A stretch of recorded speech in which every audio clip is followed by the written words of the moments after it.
ঢাকাই সিনেমার অন্যতম তারকা জুটি চিত্রনায়ক অনন্ত জলিল ও তার স্ত্রী চিত্রনায়িকা আফিয়া নুসরাত বর্ষা। এই তারকা জুটি এক যুগেরও বেশি সময় ধরে একসঙ্গে রয়েছেন। মাঝে মধ্যেই বিভিন্ন আনন্দঘন মুহূর্তগুলো সোশ্যাল মিডিয়ায় শুভাকাঙ্ক্ষীদের সঙ্গে ভাগ করে নেন তারা। সম্প্রতি একটি অনুষ্ঠানে গিয়েছিলেন এই জুটি, তারই একটি ভিডিও ক্লিপ ছড়িয়ে পড়েছে সোশ্যাল মিডিয়ায়। সেই ক্লিপ নিয়েই বিভিন্ন ধরনের চর্চাও শুরু হয়েছিল। নেটিজেনরা দাবি করে অন্য নারীর হাতে অনন্ত কেক খেয়েছেন বলে ক্ষুব্ধ হয়ে অনুষ্ঠান ত্যাগ করেছেন বর্ষা। কিছু গণমাধ্যম সেগুলোকে গুরুত্ব দিয়ে প্রচারও করে। নেটিজেনদের এমন দাবিতে বেজায় খেপেছেন বর্ষা। আদতে সে ঘটনাস্থলে এমন কিছুই হয়নি বলে দাবি করেছেন তিনি। ফেসবুকে এক স্ট্যাটাসে বিষয়টি আগেই খোলাসা করেছিল এই অভিনেত্রী।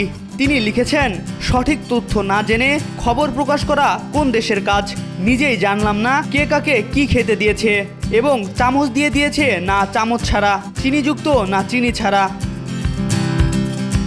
এবার নতুন করে আবারও একবার কথা বললেন, স্পষ্ট করলেন সেই বিষয়টি। আজ দুপুরের দিকে নিজের ফেসবুক ভেরিফাইড পেজে বর্ষা দুটো ছবি পোস্ট করেন। সেখানে দেখা যাচ্ছে কয়েকদিন আগের সেই অনুষ্ঠানে স্ত্রী বর্ষার মুখে কেক তুলে দিচ্ছেন অনন্ত জলিল।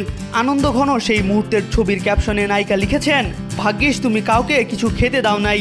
এডিটগুলো খুব প্রশংসা পাবার মতো।